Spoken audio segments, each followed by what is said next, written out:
lengger sendiri dianggap sebagai tarian yang mengumbar seksualitas. Sedangkan ya kita yang tahu bahwa mengeksploitasi tubuh gitu. Mengeksploitasi tubuh. Bagaimana kemudian gerakan-gerakan dalam lengger itu dianggap sebagai gerakan-gerakan yang mengundang, ibaratnya erotik seperti itu, erotik gitu. Nah, bagaimana dengan lengger laki-laki? Apakah kemudian gerakan mereka dianggap seperti itu? Ternyata tidak. Ketika lengger lanang ini menari, itu gerakannya dianggapnya indah. Tapi di belakang itu ada embel-embel lagi bahwa loh, laki-laki kok narinya gemulai pakai dandanan perempuan. Oh iya, berarti dia punya seksual deviant. Bahwa satu di antara tantangan seni lengger ini kan konservatisme agama ya, atau pandangan tentang tafsir tentang agama. Apa memang betul Mbak, agama dan budaya itu harus berhadapan-hadapan seperti itu Mbak?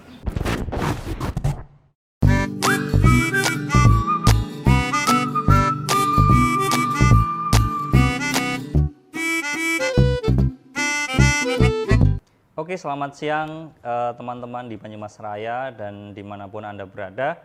Kembali lagi bersama kami di talk show keberagaman dengan tema Bhinneka Tunggal Ika, hasil kolaborasi antara Purwokerto kita dengan Hamburger Podcast. Oke, langsung saja sudah hadir di studio pembicara yang luar biasa, teman diskusi yang luar biasa. Ya. Boleh tepuk tangan. Oke, saya perkenalkan satu persatu mulai dari ujung yang paling dekat dengan saya. Si cantik berbaju pink, teman kita gitu ya, teman kita Mbak Linda Susana dari Universitas Jenderal Sudirman Purwokerto. Beliau adalah dosen Fakultas Ilmu Budaya.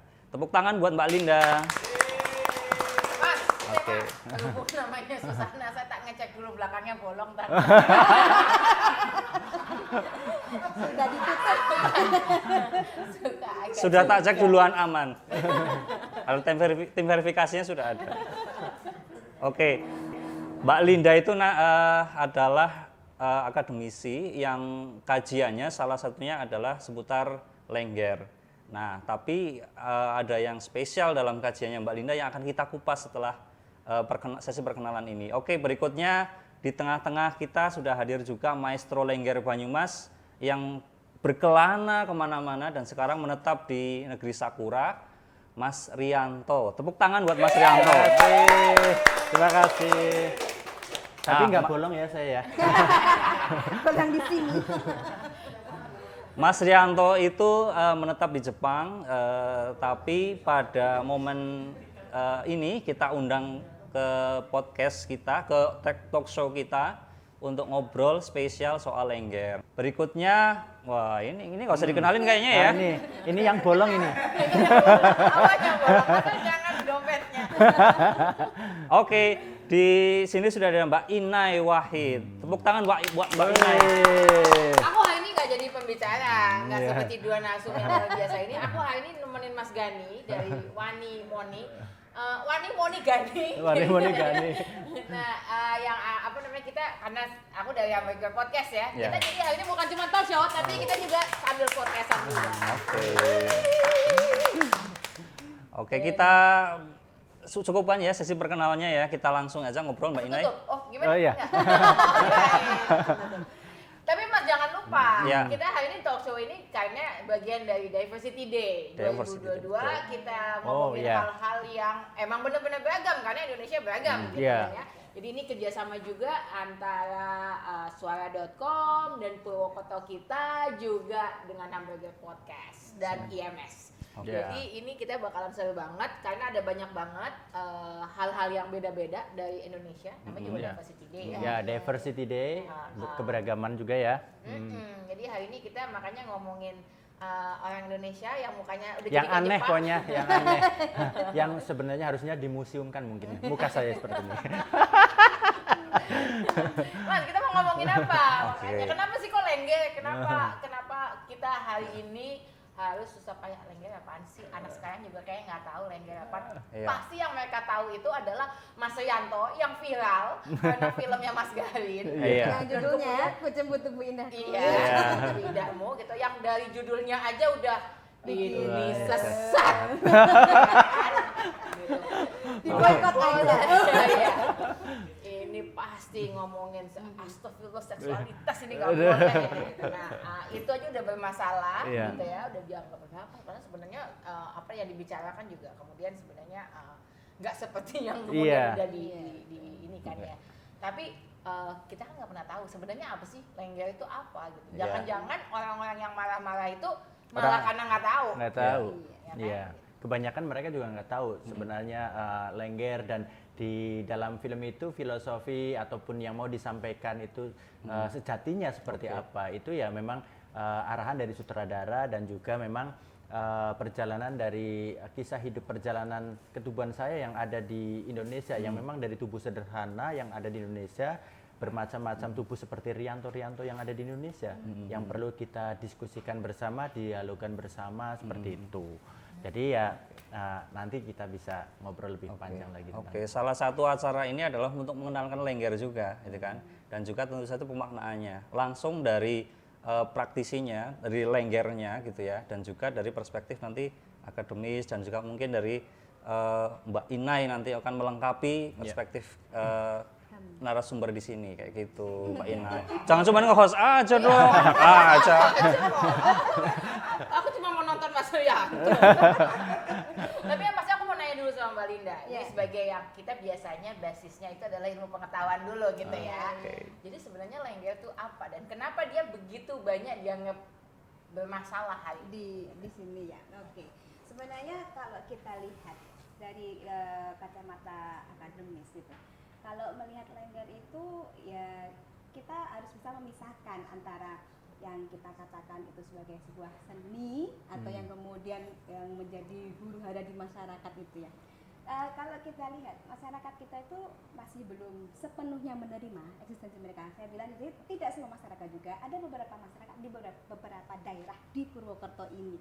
Bahkan kalau dalam hal ini masyarakat itu menganggap bahwa lengger itu adalah seorang penari yang kemudian memiliki, kalau lengger ada dua Mbak di sini di Purwokerto itu. Ada lengger laki-laki dan lengger perempuan, ada lengger lanang, lengger wadon. Nah, lengger lanang dan lengger wadon ini kalau bisa dilihat dari beberapa pandangan mereka, itu mereka mengalami namanya penstigmaan negatif kalau saya bilang. Kalau yang perempuan, lengger wadon itu juga seringkali dianggap bahwa mereka itu kok ya apa ya melanggar norma seperti itu, karena tarian lengger sendiri dianggap sebagai tarian yang mengumbar seksualitas. Sedangkan ya kita yang tahu bahwa mengeksploitasi tubuh gitu. mengeksploitasi tubuh. Bagaimana kemudian gerakan-gerakan dalam lengger itu dianggap sebagai gerakan-gerakan yang mengundang, ibaratnya erotik seperti itu, gitu ya. erotik gitu.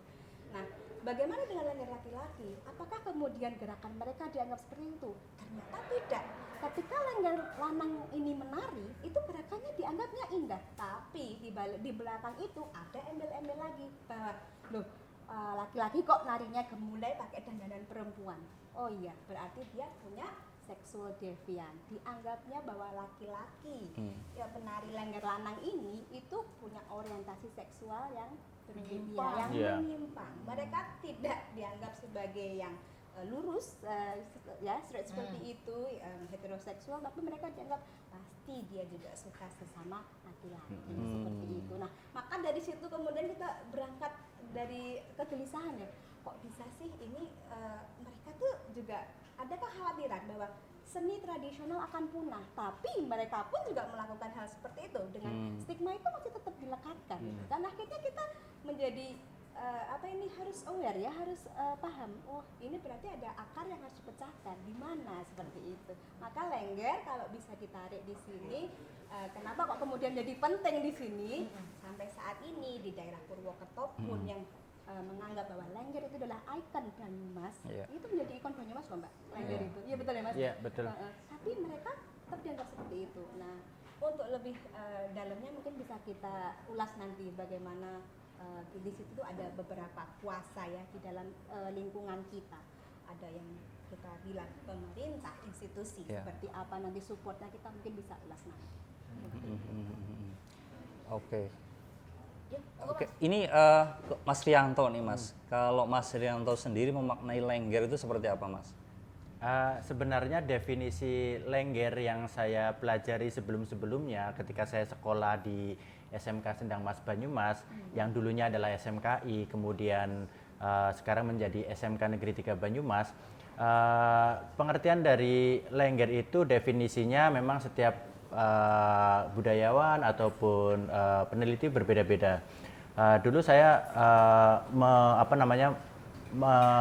mengetahui istilah lengger itu lengger. Leng itu adalah lubang, ger itu adalah laki-laki, atau bisa juga disebut jengger, mahkotanya ayam jantan. Jadi dalam seni pertunjukan lengger itu dikira perempuan tetapi laki-laki. Nah, ini yang sebenarnya membuat stigma yang kadang-kadang masih belum sempurna. Artinya bahwasanya ketika yang menarikan adalah perempuan, otomatis stigmanya dengan erotisme, kemudian eksploitasi tubuh seperti itu, yang memang berakar dari tradisi budaya Banyumas. Terus kemudian yang ketika dilakukan oleh laki-laki, memang stigmanya kepada yang tadi itu, hubungannya dengan gender, yang mana laki-laki menarikan lengger nanti orientasi seksualnya berbeda gitu ya, seperti itu. Sebenarnya kalau kita maknai sendiri, kalau yang saya teliti sampai hari ini, itu lengger itu adalah lubang. Lubang, setiap manusia memiliki 9 lubang. Dan 9 lubang kehidupan yang memang ini sangat erat sekali dengan kehidupan manusia. Ada hidung, ada mata, ada mulut, ada telinga, kemudian 2 lubang yang di bawah ya. Terus ini adalah sebuah ciri bahwa manusia hidup itu memiliki kebersamaan dengan alam sekitar. Misalnya makrokosmos dan mikrokosmos, jagat kecil dan jagat gede gitu kan. Kemudian kiblat papat, limo pancer, kakang kawah, adi ari-ari, itu yang kadang jarang sekali dimengerti oleh anak-anak mungkin ataupun orang-orang pada masa sekarang gitu.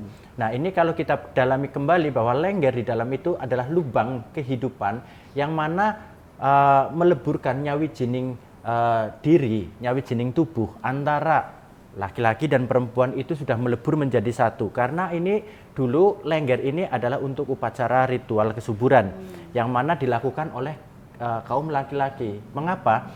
Kaum laki-laki dulu itu periodenya lebih panjang untuk tingkat spiritualnya. Dianggapnya kesuciannya lebih panjang daripada perempuan. Mohon maaf kalau perempuan memang umur 14 tahun itu sudah haid gitu kan. Jadi ini akan terbatasi, takutnya untuk kontinuitas tingkat spiritual untuk memediumkan antara bumi dan langit di dalam kesenian lengger itu akan semakin terbatasi. Jadi kemungkinan pada zaman dulu itu sebelum peradaban datang ke tanah Jawa itu kita mengenalnya ada zaman Awang Wung. Nah, itu yang dipercaya bahwasanya manusia itu sangat dekat sekali dengan alam. Dan itu cara mereka bersyukur, cara mereka menyampaikan ucapan terima kasih kepada alam dan Tuhannya itu melalui dengan ritual tradisi kebiasaan mereka, dan ini dilakukan oleh kaum laki-laki yang bekerja di sawah. Memang lengger itu lahir dari rahim kaum tani. Jadi kaum tani pada zaman dulu itu memang berpindah-pindah. Jadi di sebaran Banyumas itu ada di Purbalingga, ada di Banjarnegara, ada di Aji Barang, ada di Cilacap, ada di Kebumen, ada di Wonosobo. Itu masyarakatnya memang kulturnya itu hampir sama. Agraris ya? Iya, agraris, dan itu muncul karena memang kebutuhan kehidupan pada saat itu mereka bagaimana menyambungkan kehidupan dengan alam semesta. Kalau dulu mau menebang pohon saja itu diadakan lengger. Misalnya tarian laki-laki yang menebang gitu kan, dan berdoa mereka. Setelah menebang harus ditanam kembali itu pohonnya. Jadi tidak ditinggal begitu saja, tetapi ada upacara ritual di situ untuk menumbuhkan kembali, meregenerasi kembali. Reboisasi ya? Iya, seperti reboisasi. Terus menanam padi juga mereka dengan berdoa. Terus suara-suara panja yang untuk menaruh padi gitu, ketika tidak ada airnya mereka pakai panja, itu suaranya klok klok klok gitu, itu untuk ritme atau irama kehidupan yang digarap akhirnya menjadi musik. Nah, kemudian doa-doa mereka dengan tarian-tariannya yang sangat sederhana, cuma geleng-geleng, lengger, geleng-geleng gitu kan. Awal mula dari gerakan mereka yang ditampilkan yang pada saat ini adalah gerakan yang dibakukan itu dulunya sangat sederhana, cuma geleng-geleng, menari sambil bernyanyi seperti itu. Terus sekarang karena untuk edukasi, untuk pembelajaran, akhirnya dibekukan gerakannya tanpa mengurangi dasar-dasar yang ada yang dulunya. Geleng-geleng tetap kita melakukan geleng-geleng. Nah, seperti itu. Nah, jadi di sebaran Banyumas ini hampir seluruhnya tumbuh kesenian lengger dimanapun dengan style yang berbeda-beda setiap daerah, dan setiap pelaku lengger pun itu sudah memiliki ciri khas masing-masing, ya. Dan dulunya memang dilakukan oleh kaum laki-laki dan mereka memiliki upacara ritual tersendiri. Lengger ini sendiri sebenarnya lengger itu sudah laki-laki. Jadi kalau misalnya lengger lanang berarti lanang-lanang gitu kan. Lengger wadon atau perempuan itu berarti lanang wadon gitu. Nah, sebenarnya kalau pengertian lengger sendiri itu sudah laki-laki. Yang sebenarnya harus kita informasikan, yang belum tahu mungkin kita bisa sampaikan gitu ya, bahwa lengger itu adalah laki-laki. Ini kayak apa tadi, lengger itu yang tadi dibilang sama Mas Yanto, jadi agak-agak plot twist gitu ya, jadi kayak kusangka perempuan ternyata laki. Ini kayak pengalaman-pengalaman banyak orang di sosial media, atau enggak kayak lagi nyari jodoh di aplikasi. Kusangka laki ternyata perempuan, atau kusangka perempuan ternyata laki. Plot twist gitu. Tapi gini, yang menarik adalah kalau tadi Mbak Linda kan sempat ngomong tuh ya, bahwa kemudian ini jadi seakan-akan dianggap bertabrakan dengan agama misalnya gitu ya. Terus tadi kan Mas Rianto bilang, aku seneng banget tadi Mas Rianto ngomong bahwa bagaimana kemudian segala macam yang ada di tubuh kita, kan lengger itu kemudian sebenarnya membicarakan tentang ketubuhan kita kan, ketubuhan manusia gitu kan. Dengan yang tadi dia sebenarnya sangat dekat dengan alam gitu kan kemudian ya. Terus bahkan untuk melakukan sesuatu aja ada ritual-ritual tertentu yang memang mungkin kalau kita bilang nggak boleh ngerusak gitu kan. Nah, yang menarik adalah tadi ketika Mas Rianto ngomong kayak gitu, saya menangkap bahwa ini benar, saya nggak tahu ya, maksudnya tolong dikoreksi, bahwa lengger itu kemudian sebenarnya jadi menangkap bahwa seksualitas itu sebenarnya adalah hal yang sangat spiritual gitu. Bahwa itu adalah bagian dari hal yang sangat spiritual. Sementara kemudian akhirnya dia menjadi bertabrakan karena ada beberapa kelompok yang menganggap seksualitas itu sebagai sesuatu yang buruk, yang kotor, yang hina, yang tabu, yang nggak boleh diumbar. Sementara nanti dianggap membawa keburukan gitu ya. Sementara bertabrakan dengan moralitas itu. Padahal sementara ketika kita bicara soal konteks spiritual, seksualitas terus kemudian sebenarnya adalah sesuatu yang membawa kebaikan kalau dia dibawa secara spiritual, gitu nggak sih? Jadi tabrakannya di situ nggak? Jadi sebenarnya jembatannya gimana? Mbak Linda sama Mas Rianto? Coba dulu. Mbak Linda dulu. Mbak Linda dulu mau nggak? Saya dulu. Oke. Jadi kalau tadi kita lihat seksualitas itu dianggap sebagai tabrakannya, bisa direlasikan dengan bagaimana moralitas itu selalu juga direlasikan dengan seksualitas. Yang bermoral dan tidak bermoral itu selalu berhubungan dengan seksualitas. Di sini justru kalau dilihat ya, apalagi di Indonesia ini, kekerasan itu malah sekarang mulai redup ya Mbak ya. tidak menjadi parameter ketika itu terkait dengan moralitas. Justru seksualitas itu masih tetap digaung-gaungkan bahwa ini loh, ketika kamu itu mengumbar seksualitas, kamu itu tidak bermoral dan kamu merusak itu generasi muda, kamu merusak itu tatanan bangsa, malah sampai akhirnya itu ke arah sana gitu. Jadi saya kira itu untuk seksualitas yang kemudian kita bisa runut melalui kacamata atau perspektif seni gitu, kita bisa menggali. Dan di sini saya kira juga peran-peran kita untuk mengedukasi ya di sini para pendengar juga mengedukasi masyarakat secara umum, saya kira itu sangat penting sekali gitu. Jadi saya kira talk show ini keren sekali gitu. Beneran jadi empati kalau ngerti ya. Iya. Sesuai dengan hashtagnya. Saya tagline. Kalau Mas Rianto gimana Mas lihatnya yang tadi Mas? Ya sebenarnya seksualitas itu memang di ruang spiritual individu masing-masing, tubuh masing-masing ya. Ketika orang itu berbicara itu seperti misalnya melihat wujudnya saja itu sudah langsung berekspektasi yang sampai ke yang mengejat sesuatu yang memang sebenarnya belum sampai ke arah situ gitu kan. Nah ini yang selalu menjadi kelatan-kelatan kita, artinya mereka hanya melihat wujud kulit tetapi tidak bisa belum mempelajari sampai ke dalam tingkat spiritual yang di dalamnya gitu. Jadi lebih berkaca kembali sebelum mengejudge, baiknya lebih baik memahami tubuhnya sendiri. Jadi jangan terlalu banyak bicara tetapi lebih baik memahami, perbanyaklah memahami, dan jangan terlalu banyak mengejudge, perbanyaklah mencintai. Jadi bagi saya Lengger pun itu kesenian ataupun kebudayaan yang turun-temurun dari generasi ke generasi, bahkan sampai kemarin saya baru kehilangan Mbok Dariah pada tahun 2018 yang mana sebagai generasi yang mungkin bisa saja dikatakan sebagai generasi terakhir. Dan ini tugas saya untuk meregenerasi kembali penari Lengger untuk tetap eksis gitu ya.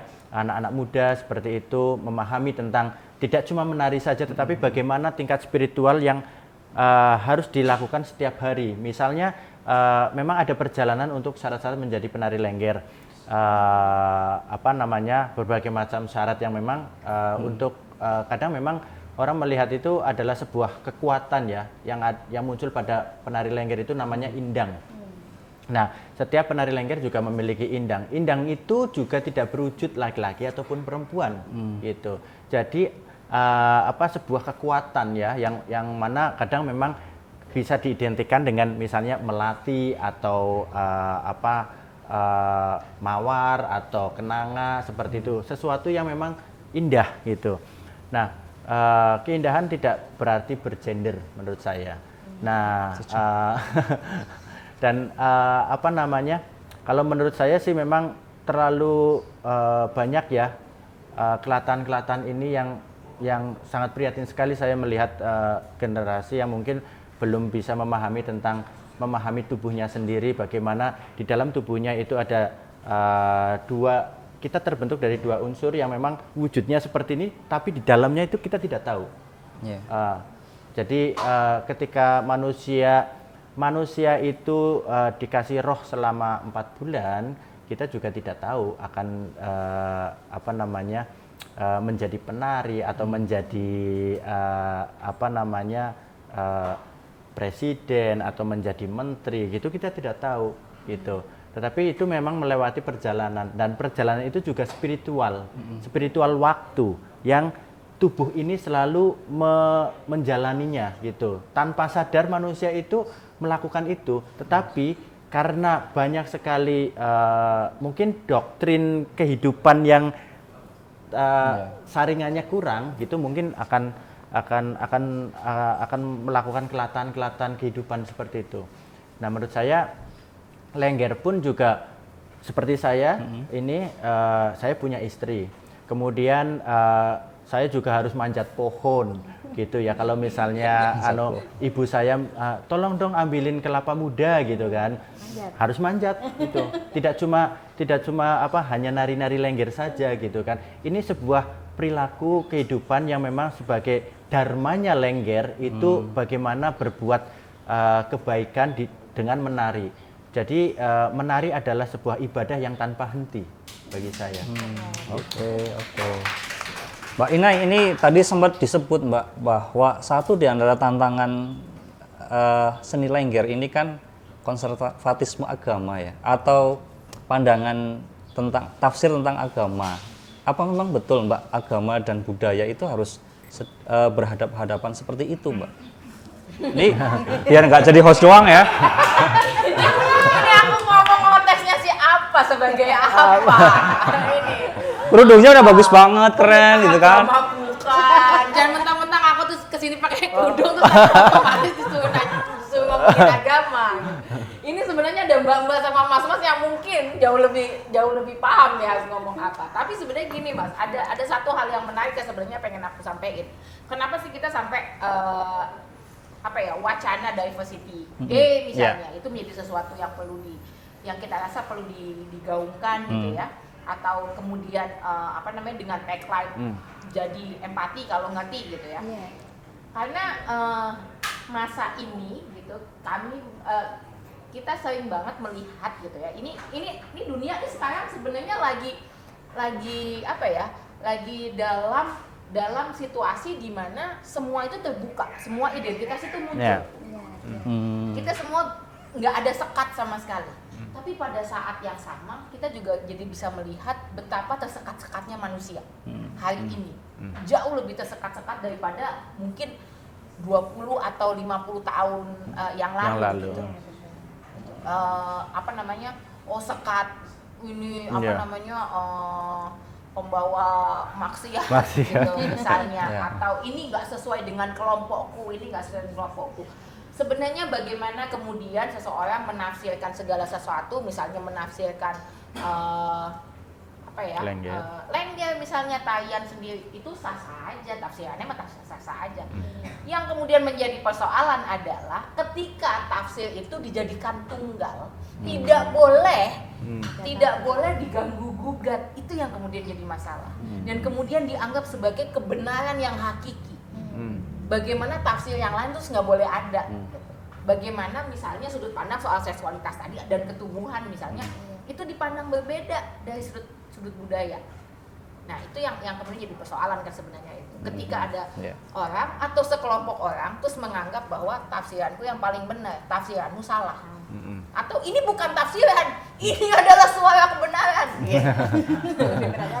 Itu yang kemudian jadi problem gitu. Nah, yang kemudian akhirnya jadi kayak, ini ada depan nih, budaya sama agama ini udah pasti ada depan. Padahal sebelumnya baik-baik aja. Baik-baik aja ya. Betul. Nah itu kita lahir dalam masyarakat, dalam lingkungan yang sangat beragam.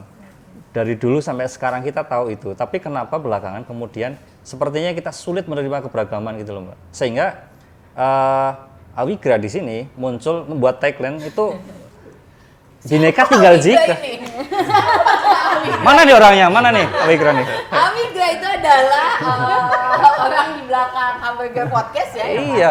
Dia bikin tagline gini, Bineka Tunggal Ika tuh, katanya bineka itu bersyarat sekarang gitu kan.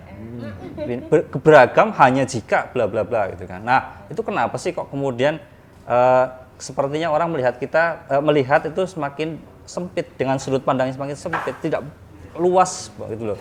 Bahwa kita itu beragam, kita itu nggak sendiri, kita itu warna-warna ngono loh. Iya, betul. Ya memang ketika saya hidup di Indonesia sini, di negara saya sendiri, itu saya merasa ada memang batasan-batasan yang memang sebagai Lengger ataupun seniman tari itu masih terbatasi. Aturan kehidupannya harus seperti ini. Ketika saya ke Jepang itu saya merasa bisa bernafas, artinya saya melihat mereka butuh tari Jawa karena mobilitas mereka sangat tinggi, kehidupan mereka sangat tinggi, mereka butuh ruang semacam seperti healing. Dengan adanya tari Jawa mereka bisa bergerak pelan, senyum, setidaknya mengurangi tingkat kejahatan ataupun bunuh diri yang ada di Jepang lah. Yang memang bunuh diri di Jepang itu sangat tinggi. Nah, dengan tari Jawa yang saya lakukan, semacam memperkenalkan budaya Indonesia yang memang saya bisa di sini lebih bermanfaat banyak gitu, lebih bisa beribadah banyak dengan menari untuk banyak orang. Nah ini yang sebenarnya saya juga agak prihatin dengan keterbatasan yang ada di sini di Indonesia. Saya merasa memang harus mungkin bagaimana sikap kita memahami tubuh kita masing-masing sebelum kita membuat sebuah aturan ataupun apa tadi itu yang penunggalan gitu ya. Seperti itu kita harus per individu manusia masing-masing itu merefleksikan tubuhnya masing-masing. Menurut saya. Oke, merefleksikan tubuhnya masing-masing. Tapi itu menarik Mas Gani. Yang mana? Tadi ngomongin soal budaya kan, jadi tadi Mas Yanto sempat ngomongin gitu. Kalau di Jepang jadi malah nggak apa-apa gitu. Aja kayak kia orang kafir kayak. Iya. Sebenarnya aku di sini malah yang tempat lahirnya Lengger itu sendiri malah jadi bermasalah gitu kan. Jadi Mas Yanto malah ngerasa kayak nggak diterima atau gimana? Ya, saya merasa sekarang sudah mulai pemahaman itu pun hanya pemanfaatan yang sementara ya mungkin tidak secara serta-merta benar-benar memahami sampai ke dalam kepada pelaku-pelaku budaya yang ada di desa-desa. Nenek-nenek yang sudah puluhan tahun tidak menari, yang memang dia penari sebagai maestro tetapi sudah tidak ada perhatiannya, akhirnya anak cucunya udah tua nggak usah menari gitu. Nah ini yang saya prihatin. Masih ada karena saya masuk ke daerah Jatilawang, kemudian ke Pengadegan, kemudian ke Kembaran, ke desa-desa itu saya menjumpai beberapa kalau dibilang bukan mantan penari ya, tetapi memang bagi saya spirit menarinya masih tetap terus, tetapi dengan kondisi lingkungan sosial itu sudah mereka malu untuk menari karena memang stigma baik itu dari keluarganya sendiri pun itu misalnya udah nenek-nenek masih tetap menari, malu sama anak cucunya gitu kan. Nah, padahal jiwa untuk beribadahnya itu masih tetap terus ingin melakukannya. Nah, disinilah perhatian dari pemerintah yang mungkin harus menggali kembali ke dalam pelosok-pelosok desa yang memang mereka ini adalah sebagai tonggak budaya, tonggak jati diri yang memang perlu diperhatikan. Itu masih banyak sekali yang sebenarnya misi saya kepengen memberikan momentum besar bagi mereka yang memang sudah puluhan tahun tidak menari. Sebelum puput usia, mereka bisa menampilkan sesuatu kepada generasi dan anak cucunya seperti itu. Kalau menambahkan sedikit ya, kalau dilihat memang tadi ke beberapa daerah tadi itu memang kalau kita riset ke sana lebih jauh lagi itu rata-rata mereka tuh memang usianya tuh sudah sepuh ya. Sudah sepuh, iya. Seperti itu. Jadi kalau saya lihat perkembangan sekarang memang sudah berbeda ini, itu tidak lepas dari figur Mas Rianto kalau dilihat. Jadi Mas Rianto sendiri kalau bisa dibilang itu sebagai pertama itu pemicu atau tameng malah bahkan. Jadi ketika dia dianggap dan stigmakan negatif, kemudian terlebih dengan boomingnya film Kucumbu Tubuh Indahku itu, eksistensi Mas Rianto itu justru di situ sebenarnya kemarin digoyahkan. Tapi ada sisi lain yang bisa dilihat dari penggoyangan Mas Rianto ini. Justru orang itu mulai berbondong-bondong bergeser paradigmanya terhadap Lengger. Oh iya ya, ternyata ketika kita coba pahami Lengger secara lebih jauh, dia itu bukan seperti itu. Maka tadi seperti dikatakan, pahami dulu, jangan lihat kulitnya, seperti itu. Jadi Mas Rianto ini saya lihat justru dia ketika punya banyak network, itu justru membuka ruang dan memberikan kesempatan bagi para Lengger yang semakin redup tadi. Saya kira itu bisa mulai tambah digali seperti itu. Jadi peran Mas Rianto saya kira di sini sangat vital untuk mengubah stigma itu sendiri. Itu menarik ya tadi Mas Yanto ngomongin soal udah nenek-nenek masih nari aja, nggak tahu malu gitu ya, apa sama cucu-cucunya. Padahal mungkin saya kalau jadi cucunya mungkin saya akan malu karena nenek saya misalnya masih nari gitu. Jadi seharusnya saya juga bisa nari juga gitu kan. Tapi itu menarik bahwa kemudian ada begitu banyak stigma yang dilekatkan oleh masyarakat berbagai macam pada yaitu tadi gitu, pada tarian misalnya, pada hal-hal yang kemudian apa ya, menjadi sangat hal-hal yang sebenarnya sangat spiritual akhirnya jadi hilang gitu ya. Mungkin itu nggak sih yang kemudian jadi permasalahan kenapa misalnya teman-teman penari Lengger sendiri mempermasalahkan kalau ini sampai hilang gitu, bahwa sebenarnya ini bukan hanya masalah terus saya nggak punya kerjaan dong, jobless nih gua gitu kan, itu bukan masalah itu kan ya gitu, tapi ada sesuatu yang jauh lebih besar dari itu kan, bahwa kemudian ada hal-hal, ada wisdom, ada kewaskitaan, ada nilai yang kemudian hilang, gitu nggak sih Mas? Iya, dan prihatin juga kalau misalnya sampai apa namanya di dalam spiritual tubuh manusia itu, apalagi generasi sekarang itu sudah mulai terkikis dengan hal-hal yang baru ya gitu ya. Terus kemudian mereka tanpa ada dasar yang misalnya untuk misalnya ya orang pergi ke luar negeri tanpa ada dasar budaya, orang iso nari lah misalnya, atau orang ngerti pengetahuan budaya Indonesia sendiri. Ketika di sana ditanya, pasti mereka akan plonga-plongo, tidak tahu. Itu pasti itu. Dan orang sana pasti, orang luar itu pasti akan tanya dari Indonesia, wah tariannya cantik ya, wah ini. Padahal orang yang ditanya itu nggak tahu jadinya. Nah itu yang saya sayangkan, jangan sampai seperti itu. Jadi jangan sampai terjun ke dalam dunia yang memang saat ini memang gonjang-ganjingnya dunia itu jangan terpengaruh ke sana. Tapi menurut saya ya lebih pada apa ya, kita pahami betul kebudayaan seperti Lengger seperti ini bukan dari stigmanya saja, tetapi stigma tidak ikut-ikutan menstigma, tetapi apa sih sebenarnya dasar dari mereka, kemudian oh ada dasar-dasarnya, misalnya Lengger itu dulu juga ada tertulis dalam Serat Sentini, terus apa namanya pada saat Sentini itu pergi ke Nusantara ini akhirnya baru dibukukan seperti ini. Oh ada cerita lagi, oh ternyata zaman Awang Uwung pembicaraan tentang Lengger itu dari masyarakat itu. Nah ini orang yang kadang malas untuk belajar sampai ke sana untuk melakukan hal-hal seperti itu gitu. Nah akhirnya ya udahlah, ibaratnya sekarang orang pengen makan McDonald atau apa siap saji langsung beres gitu kan. Nah jadi tubuhnya kosong ya, jauh dari tingkat spiritual seperti itu.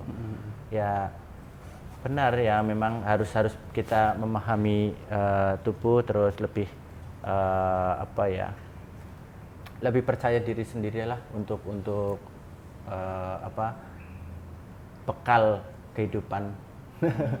Dan ya gitu. Oke, Mas Rianto ini kan saya dengar Mas Rianto bikin rumah Lengger gitu ya. Sudah lama sih ya bikin rumah Lengger.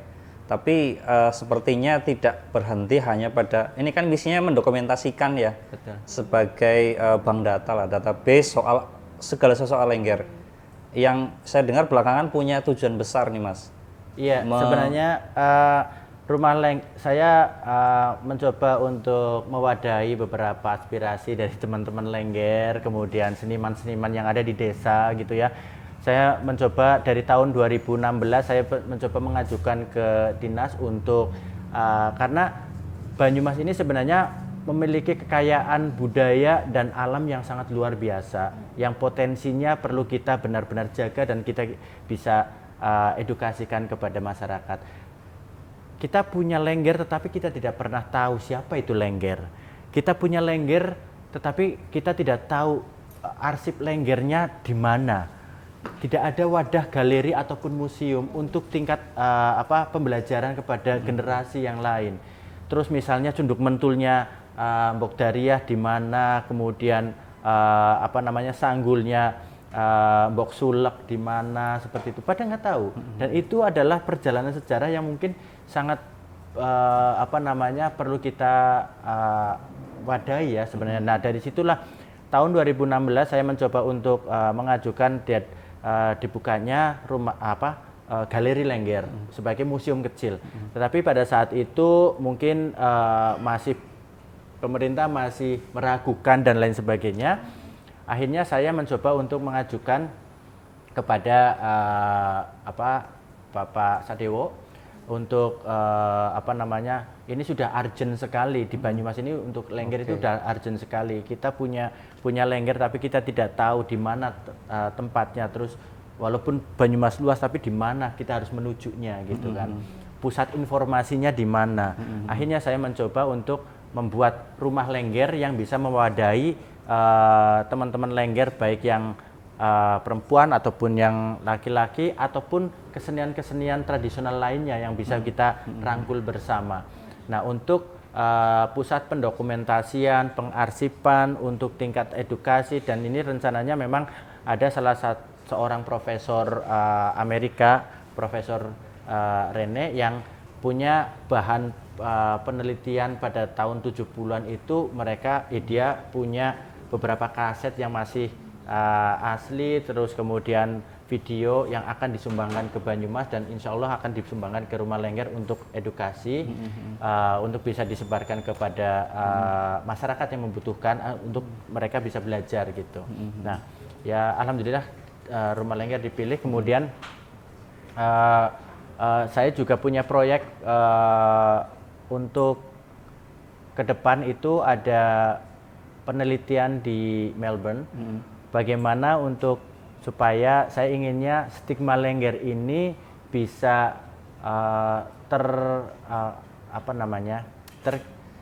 membalikan stigma lengger dari yang negatif ke positif gitu. Tapi memang perlu waktu yang sangat lama karena memang stigma itu sudah tertanam di dalam diri masyarakat masing-masing. Nah, ini saya mencoba lewat teknologi metaverse. Artinya lengger, kehidupan lengger, pengetahuan lengger, arsip lengger itu akan saya coba masukkan ke dalam dunia virtual reality, yaitu jadi untuk tidak membicarakan masalah gender dalam tubuh lengger itu sendiri, tetapi justru lebih pada spiritual tubuhnya malahan atau keseniannya. Jadi kesenian itu tidak bergender bagi saya. Jadi kita mencoba untuk memetaversekan lewat dunia digital, yaitu virtual reality yang akan penelitian tentang bentuk gerak lengger, kemudian ketubuhannya, terus ruang-ruang yang ada di dalam gerakan lengger seperti itu. Mas Gani, ini bukan kita doang nih kan yang bisa nanya ya. Karena di sini juga ada teman-teman, teman-teman dari UIN. Dari UIN, dari UMP juga ada. Oke. Muhammadiyah Purwokerto. Ada teman-teman dari Jakarta juga. Wow. Jadi jadi ini sebenarnya semuanya boleh nanya ya, gitu. Boleh. Jadi nggak hanya kita, karena saya yakin semuanya juga pasti pengen punya banyak pertanyaan juga gitu kan. Jadi boleh banget kalau ada yang mau nanya, boleh silakan angkat tangan gitu. Di sini ada Mbak Linda sama Mas Rianto yang pasti akan menjawab. Bukan kita berdua ya pasti ya yang akan jawab ya. Kita berdua dijamin sesat. Silakan Mas, ada yang mau nanya? Oke.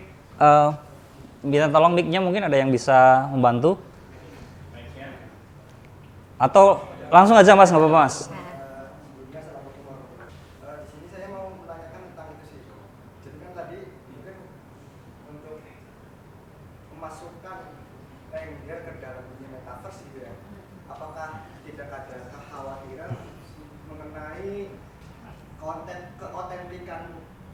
lengger itu sendiri gitu. Dalam artian kan kita itu kan tadi harus mengimani ya, harus mengimani. Apakah itu tidak mempengaruhi keimanan kita ke lengger itu sendiri? Iya. Oke. Mempertanyakan keimanan terhadap lengger. Mungkin ini ya, kesakralan lengger itu ketika pindah ke digital itu mungkin apa luntur atau seperti apa ini Mas? Terima kasih Mas Lutfi ya pertanyaannya. Tingkat keimanan ada dalam tubuh setiap masing-masing pelaku lenggernya dan juga keseniannya. Dan ketika tradisi itu tidak bisa tradisi hanya cuma tradisi saja, memang itu tidak bisa akan mungkin berkembang. Dan contohnya saja, buktinya sekarang misalnya cuma lenggernya saja itu akan sangat, bagi anak-anak sekarang itu sangat membosankan nantinya. Nah ini seperti tubuh saya itu berangkat memang dari tubuh lengger. Saya mencoba merefleksikan tubuh ini ke dalam dunia sekarang. atau merefleksikan tubuh ini ke dalam cara pandang orang-orang yang ada di Eropa misalnya. Mereka tidak tahu bentuk spiritual dalam tubuh saya. Bagaimana memediumkan antara tubuh spiritual Lengger dengan perspektif orang-orang misalnya orang luar ataupun generasi sekarang gitu ya. Yaitu dengan mencoba untuk saya percaya bahwa tradisi itu merentas batas-batas kemodernitasan. Jadi di dalam itu saya tidak pernah akan khawatir itu akan luntur ataupun apa, karena itu udah jiwanya ataupun tubuhnya sendiri gitu. Ketika saya biasa makan nasi, terus ketika saya harus ke misalnya Eropa harus makannya roti, tetapi tubuh saya tetap tubuh orang Indonesia. Kadang memang tidak cocok, tetapi tubuh saya tetap ada di situ. Tetap aja pengennya dage ya. Iya, dage bongkrek gitu. Nah, tubuh itu tidak pernah akan hilang. Jadi iman itu tidak pernah akan hilang, tidak akan mengurangi keimanan kita sebagai penari Lengger ataupun sebagai Lengger. Dan saya mengetahui betul bagaimana mensejajarkan antara tradisi dengan dunia modern ataupun kontemporer seperti itu. Dan di dunia metaverse itu pemahaman yang akan disampaikan adalah bagaimana mentransformasikan transisi-transisi untuk menuju ke dalam dunia spiritual keimanan Lengger. Karena orang yang menikmati belum tentu mereka itu adalah Lengger gitu. Seperti itu. Jadi orang yang bisa melihat bagaimana bisa merenungkan mungkin dalam masa sekarang dan masa dulu memang feeling menjadi fungsi Lengger itu sudah mulai bergeser. Tetapi setidaknya kita bisa mengembalikan fungsi itu ke dalam keimanannya lewat metaverse itu. Menurut saya itu kita mengenal dunia Lengger dulu. Gitu. Misalnya lewat metaverse mungkin wah tenarnya ini. Nah, kalau kita sudah mengenal, mereka akan mencoba mempelajari ataupun mengetahui dan mempertanyakan kehidupan Lengger seperti itu. Jadi keimanan Lengger tidak pernah akan pudar karena kita sudah melewati perjalanan spiritual ataupun syarat-syarat menjadi Lengger gitu. Dan itu tetap akan ada sampai kapanpun. Kenalan aja dulu ya, siapa tahu jodoh gitu ya. Mungkin ya tadi ya, ini sudah sangat filosofis mungkin ya Mas ya. Filosofi Lengger itu ya seperti itu tadi. Makanya ketika berbicara tentang tubuh, ketubuhan dan masuk ke dunia spiritualitasnya seperti itu tadi. Kita ya, di dalam memahami secara spiritual. Iya, memang kita sebelum masuk ke spiritual mungkin memahami tubuh kita masing-masing dulu, bahwa peleburan antara saya ini laki-laki, tapi ada jiwa saya harus menghormati sisi feminim saya sebelum saya menghormati perempuan yang itu. Misalnya ya, saya harus menghormati sisi feminim. Kadang-kadang sisi feminim yang ada dalam tubuh kita melupakan spiritual feminim itu di dalam tubuh kita. Terus ketika kita dilahirkan dari satu ibu ya misalnya ya, nah bahwa sosok ibu sebelum kita menghormati sosok ibu, kita harus benar-benar sosok ibu itu sudah ada di dalam tubuh kita untuk kita transformasikan. Nah seperti ini sebenarnya kita harus memahami benar untuk tubuh kita. Oh ya, tubuh saya adalah sebuah peleburan yang memang harus saya mendamaikan. Saya harus menghormati perempuan ini, laki-laki ini, seperti menghormati diri saya sendiri atau tubuh saya sendiri, seperti itu.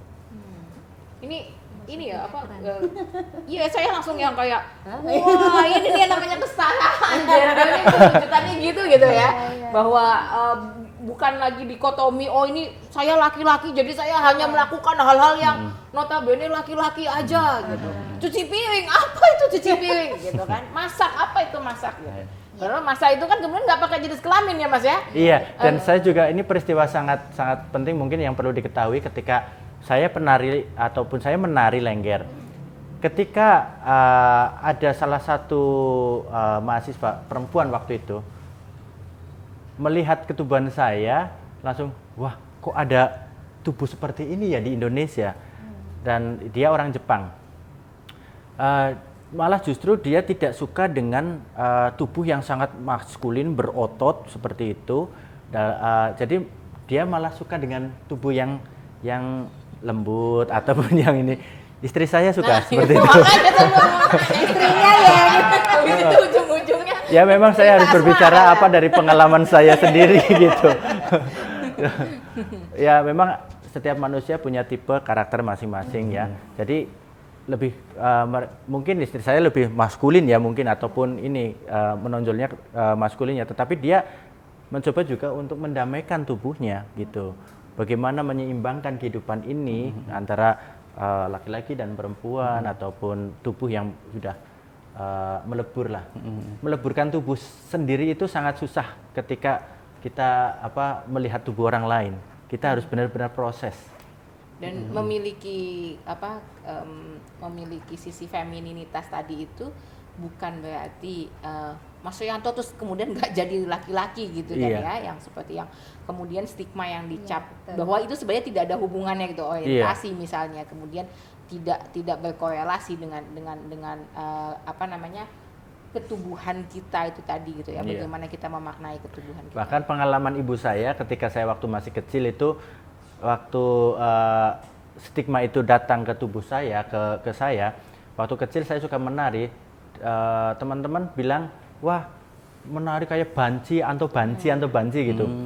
Ibu saya terlalu berpikir, anaknya dikira banci, beliau mungkin merasa kasihan sama anaknya ataupun tertekan juga ya sedikit. Kasih lihat barang kamu gitu. Memang kamu banci. Banci itu barangnya seperti apa gitu. Ya mohon maaf saya bilang seperti ini karena memang ibu saya bilang begitu kepada teman-teman saya waktu kecil. Gitu. Mbak Linda, kalau misalnya tadi itu salah satu stigma yang dilekatkan sama Mas Rianto ya gitu. Selalu dicap misalnya jadi banci, otomatis kemudian orientasi seksualnya berubah atau apa gitu ya, yang kemudian dianggap misalnya menyimpang atau apa gitu ya. Apalagi biasanya yang dialami oleh para penari lengger itu stigma-stigma yang kemudian dikenakan kepada mereka, dan bagaimana kemudian sebenarnya kita bisa memberikan sikap yang berbeda gitu misalnya. Oke, kalau tadi sudah saya ceritakan di awal ya, bahwa yang laki-laki, penari lengger laki-laki ini stigmanya mesti terkait dengan seksualitas yang dianggap menyimpang gitu. Dan itu terjadi di beberapa tempat yang di masyarakat sekitarnya itu notabene memegang aturan agama secara ketat. Mereka menyatakan seperti itu. Mungkin ada di beberapa tempat yang memang masyarakatnya itu tidak terlalu ketat secara agama, mereka lebih menerima, jadi lebih berterima keberadaan mereka ini masih oke gitu. Bahkan itu masih kelompok liberal itu.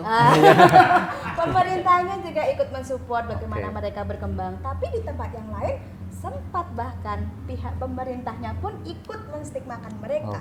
Ada satu event seni misalnya itu Mbak, mereka tidak diundang dan tidak diminta untuk menjadi salah satu pengisi di salah satu acara, Agustusan atau apa begitu kalau yang ada di desa itu, karena mereka sudah dicap, kamu laki-laki, kenapa menari seperti itu? Kamu tuh berarti mempermalukan laki-laki. Justru di sini kemudian yang dibawa adalah maskulinitasnya itu dipertanyakan bahkan seperti itu.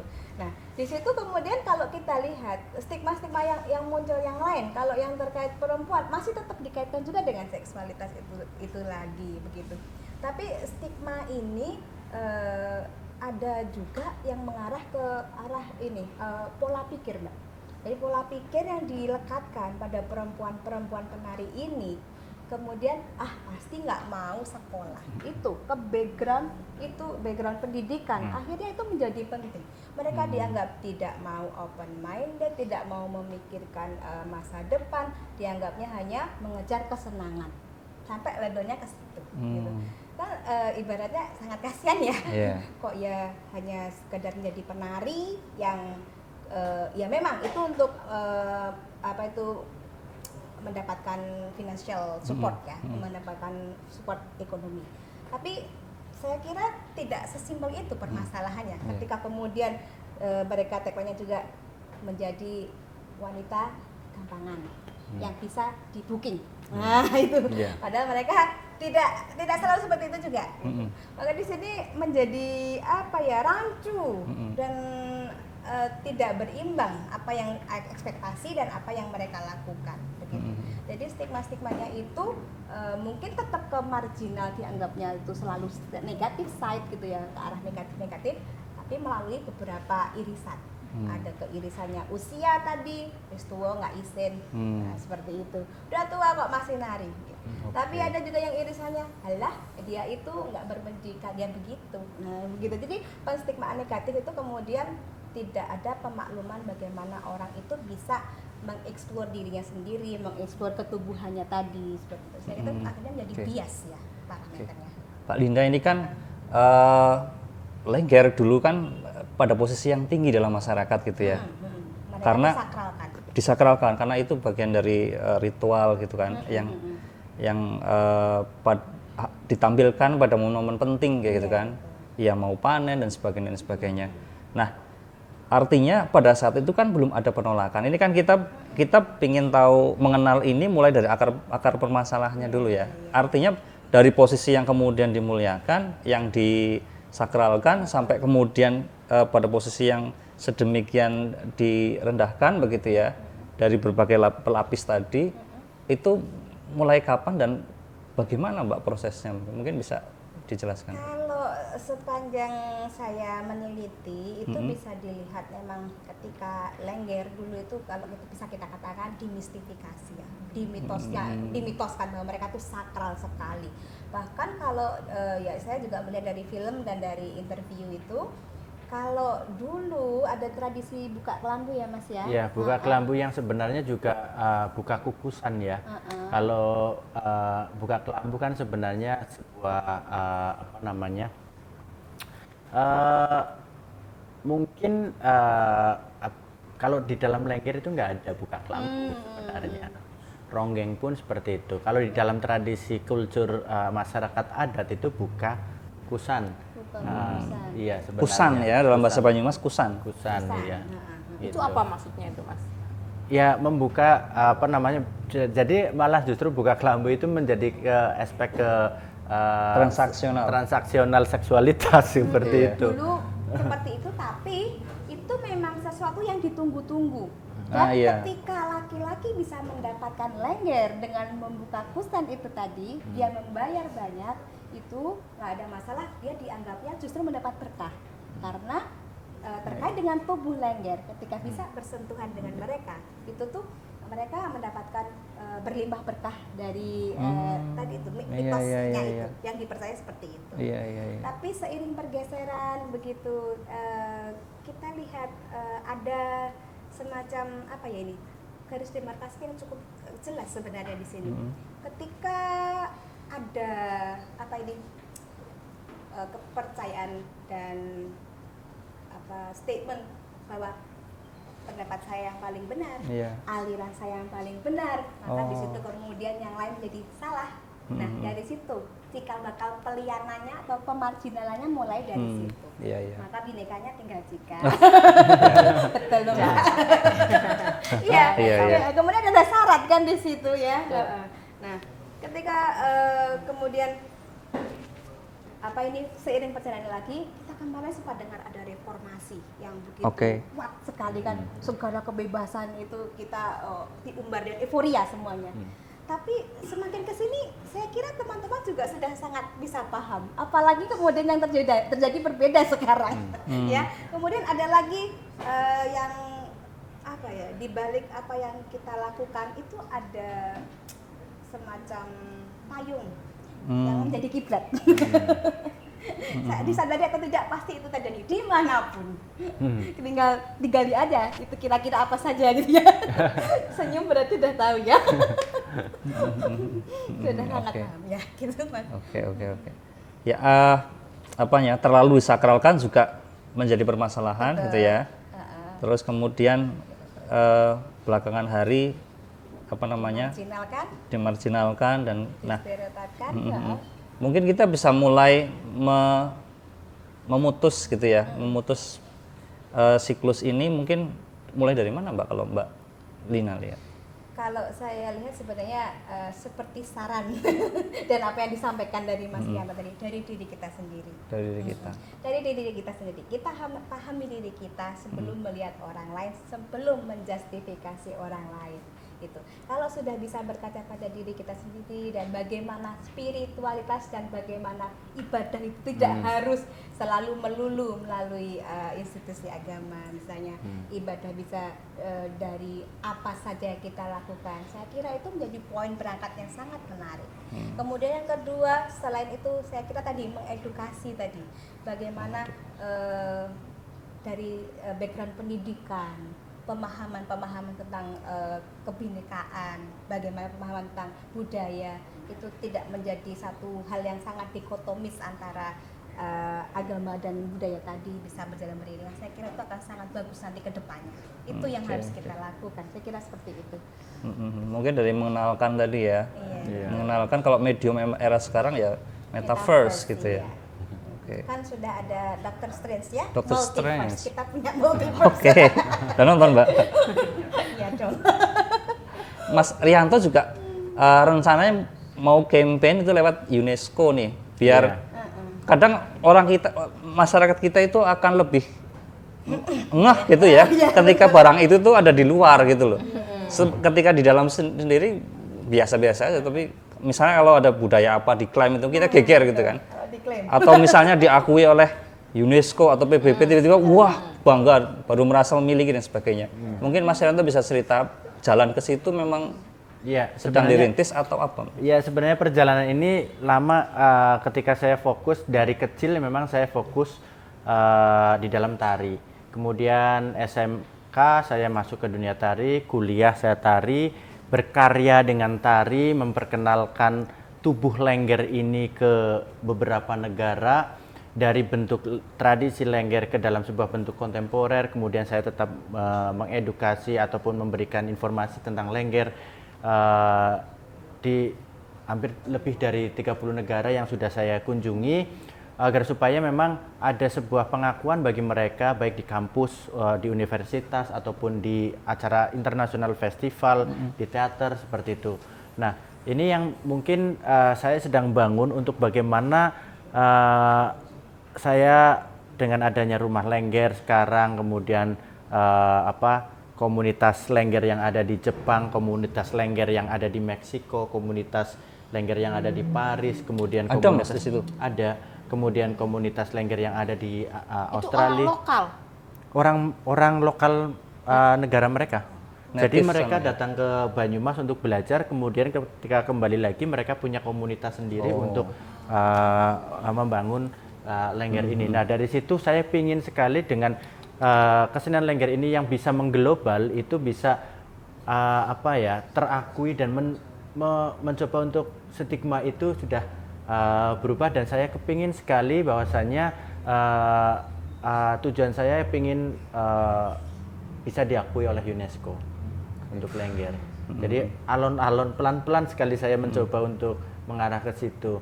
Dengan ya kalau misalnya pemerintah kurang mendukung, ya saya dengan masyarakat ayolah urunan KTP untuk bawa ke UNESCO gitu. Tapi support kan ya pemerintah. KTP saya mana tadi? Saya mau langsung urunan.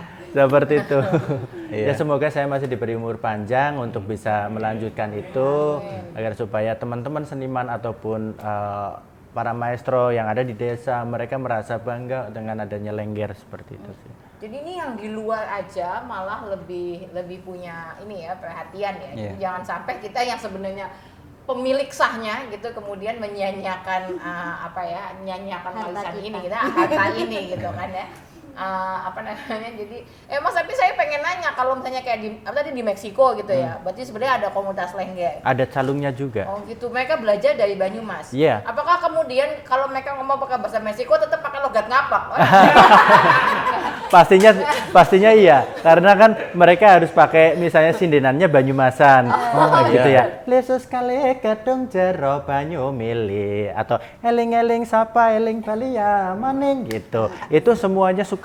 Ada ricik-ricik, eling-eling yang dasaran gitu ya. Apalagi kemarin memang di Jepang baru saja memesankan calung untuk di daerah Fukuoka. Terus yang kemarin juga yang di Tokyo sudah ada satu perangkat calung dan komunitasnya. Sekarang mereka ada di Universitas Fukuoka juga mau membuka musik calung, dan mereka otomatis belajar langsung dengan bahasa gaya Banyumasan gitu ya. Apa kepriwe, kuer mari ngendi. Istriku juga belajar Banyumasan seperti itu. Jadi kalau marah-marahan dia pakai bahasa Jepang, saya pakai bahasa Banyumasan gitu kan.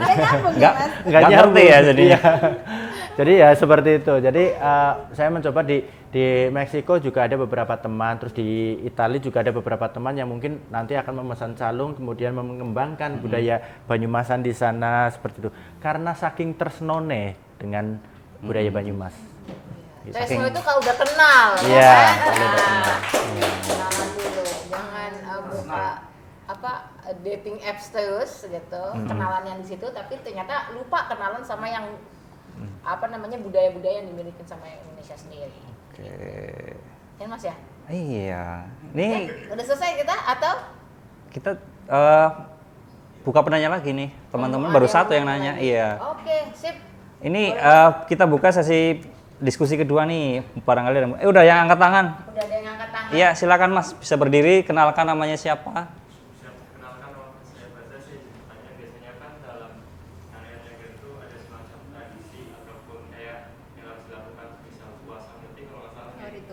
Oh, itu.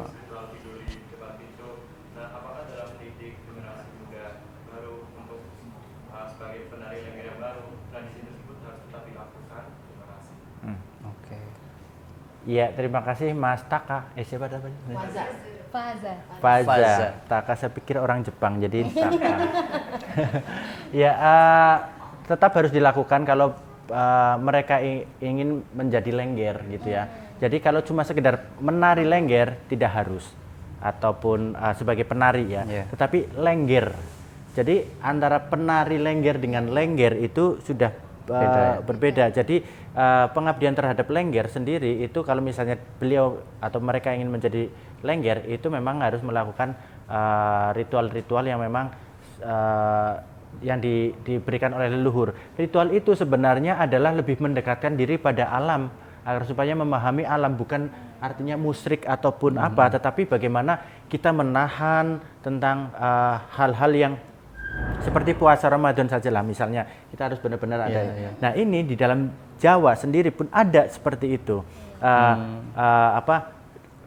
Adanya sajen juga itu bukan berarti bahwa itu harus mengundang setan, tidak. Bahwa sajen ini adalah misalnya bunga mawar putih, mawar merah itu harum yang membuat tubuh kita itu menjadi rileks, kemudian bisa lebih konsentrasi, kemudian dan lain sebagainya, makanan-makanan seperti itu. Terus kemudian kita tetap harus puasa mutih misalnya, terus puasa geni misalnya, tidak makan makanan yang dibakar ataupun dengan api gitu ya. Memang misalnya mungkin makan buah atau makan sayur gitu boleh, tapi yang sayur yang tidak dikena api, tidak dimasak seperti itu.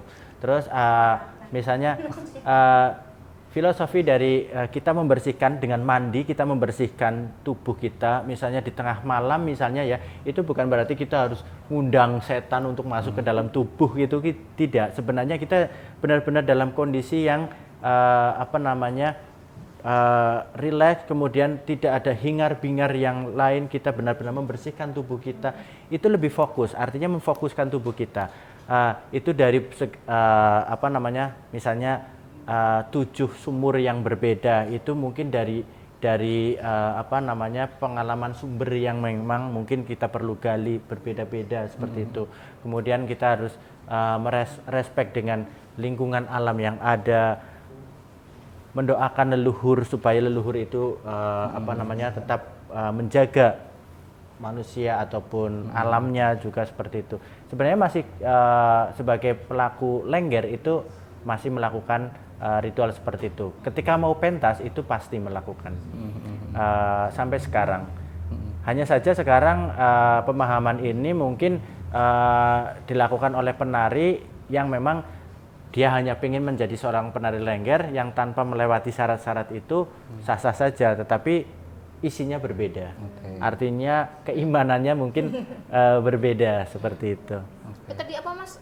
Tidur di depan pintu. Ya tidur di depan pintu seperti itu Kalau ada. gitu berarti Mas Gani itu bisa loh Mas. Nanti- Jago dia.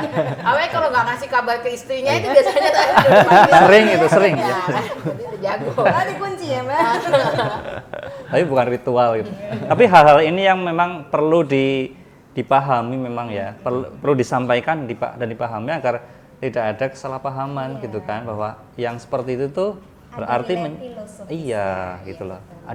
Ada makna dan nilai filosofis. Tidak melulu dipandang nggak sesuai dengan ini ya, keliru gitu Ya, kan. kadang-kadang kan asumsi manusia atau orang itu berbeda-beda langsung mengejudge.